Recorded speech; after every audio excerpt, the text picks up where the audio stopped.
అందరికీ నమస్కారం. తెలంగాణ రాష్ట్రంలో ఇటీవల ఒక సెన్సేషన్ క్రియేట్ చేశారు బీఆర్ఎస్ పార్టీ నాయకురాలు కల్వకుంట్ల కవిత. ఆవిడ ఒక తండ్రికి ఒక లేఖ రాసింది. 6 పేజీల లేఖ. తన తండ్రి అయిన కేసీఆర్కి లేఖ రాసింది. దేని మీద? ఇటీవల జరిగిన రజతోత్సవ సభ మీద మీరు బీజేపీ వాళ్ళని టార్గెట్ చేయలేదు అని కొన్ని ఇష్యూస్ ప్రస్తావన చేస్తూ మాట్లాడింది. దానికి కారణం వాళ్ళకి లోతుగా అధ్యయనం చేస్తే ఒక కొత్త రాజకీయ ఎత్తుగడ ఎవరిది? కేసీఆర్దిగా మనం భావించవచ్చు. ఇక్కడ కవిత కూడా కేసీఆర్ వదిలిన బాణం ఎందుకని అనుకోవచ్చు మీరు. కవిత మీద ఇటీవల కాలంలో లిక్కర్ కేసులో అరెస్ట్ అయ్యి ఢిల్లీలో జైల్లో ఉండటం వలన ఒక బ్యాడ్ ఇంప్రెషన్ వచ్చింది పార్టీలో. ఎంతసేపు ఆయన ఫ్రంట్ లైన్లో పెట్టి కవితను ఫ్రంట్ లైన్లో పెడితే పార్టీకి కవితల మీద ఆరోపణలు చేస్తానికి ప్రతిపక్షాలకు ఎక్కువ అవకాశం ఉంటుంది. అటు బీజేపీకి కానీ కాంగ్రెస్కి కానీ నీ ఇంట్లో కూతురే లిక్కర్ స్కామ్ చేసింది, అది నీ కుటుంబం, అది రాజకీయంగా లబ్ధి పొందారు, తెలంగాణ తెచ్చింది మీకోసమే కానీ ప్రజల కోసం కాదు అనే కామెంట్లు చేస్తానికి అవకాశం ఉంది. 2014లో ఎవరు అనుకున్నా కాదన్నా తెలంగాణ రాష్ట్ర సాధనలో ఎత్తుగళ్ల మీద పై ఎత్తులేసి అది అపోజిషన్ వాళ్ళు చిత్తు చేసి తెలంగాణ సాధించింది కేసీఆర్ అనేది తెలంగాణ ప్రజల్లో గట్టి నమ్మకం ఉంది. అందువల్ల ప్రజలు 2014 ఎలక్షన్లో కేసీఆర్ని ఎలక్ట్ చేసుకున్నారు.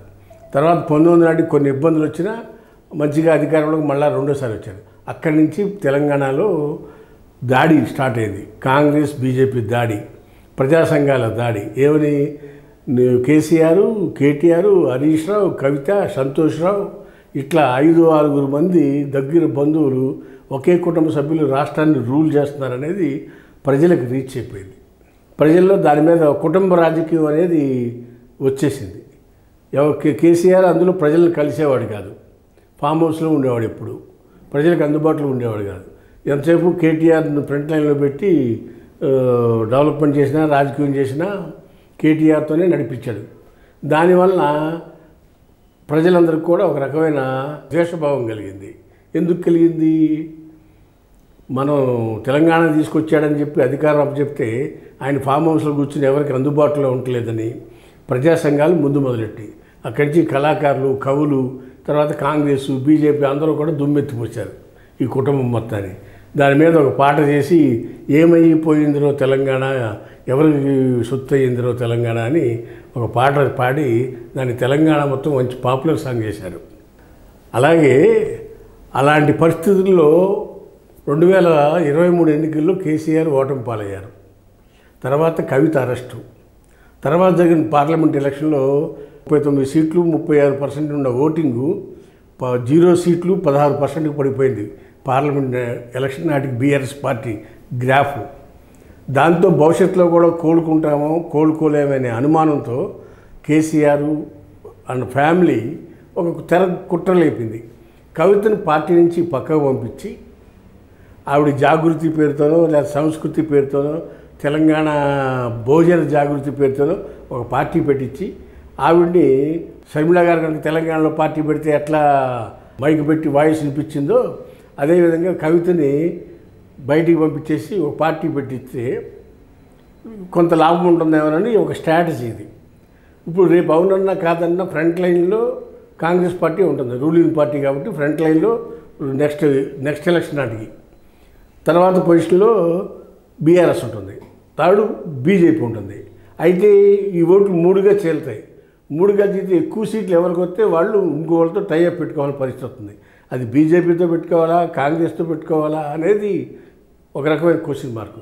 అలా కాకుండా కవితతోనే ఒక పార్టీ పెట్టించి ఇందులో నుంచి కొంతమందిని కవిత పక్కకు పంపించి అక్కడ కూడా కొన్ని సీట్లు వచ్చే విధంగా ఏర్పాటు చేసుకుంటే రాబోయే రోజుల్లో 1 ప్లేస్లో బీఆర్ఎస్ ఉండి 2వ ప్లేస్లో కాంగ్రెస్ ఉన్నా కాంగ్రెస్ బీజేపీ కలవు కాబట్టి కవితకి ఏదైనా కొన్ని సీట్లు వస్తే 5-10 సీట్లు వస్తే కవిత బీఆర్ఎస్ కలిసే విధంగా రాజకీయం చేయొచ్చు అనే ఆలోచన ఈ కవిత ఎపిసోడ్ మొత్తం.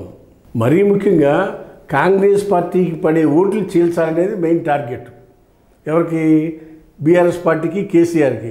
అందుకని కవితను తీసుకెళ్ళి సపరేట్ పార్టీ పెట్టించి వీళ్ళే ఇది బీఆర్ఎస్ సిస్టర్ కన్సల్ట్ లాగా ఒక పార్టీ పెట్టించి ఆ పార్టీని ప్రజల్లో తీసుకెళ్ళి వాళ్ళకు కొన్ని సీట్లు వచ్చే విధంగా బీఆర్ఎస్ ప్రోత్సాహంతో చేస్తే అప్పుడు బీఆర్ఎస్కి వచ్చే సీట్లు ఎలాగో బీఆర్ఎస్కి వస్తాయి కాబట్టి అప్పుడు మెర్జ్ చేసుకుని ఇద్దరు అధికారంలోకి రావచ్చు అనేది ఒక ఆలోచన. అలా కాని పక్షంలో బీజేపీ బీఆర్ఎస్ కలిసి వెళ్ళవచ్చు అనేది ఒక ఆలోచన. లేదా కాంగ్రెస్తో కలిసి వెళ్ళాలా, ఏమొస్తుందో తెలియదు. ఇలాంటి పరిస్థితుల్లో కన్ఫ్యూజన్లో ఉన్నారు బీఆర్ఎస్ పార్టీ పెద్దలు కేసీఆర్ గారు. దానికోసం ఇదొక ఫ్యామిలీ డ్రామాగా అభివర్ణించక తప్పదు ఈ కవిత ఎపిసోడ్ మొత్తం. హాయ్ ఫ్రెండ్స్, మా ఫ్యూచర్ టుడే ఛానల్ చూస్తున్నందుకు చాలా థ్యాంక్స్. మరిన్ని లేటెస్ట్ వీడియోస్ కోసం వెంటనే సబ్స్క్రైబ్ చేయండి. అలాగే ఈ బెల్ని కూడా రింగ్ చేసేయండి.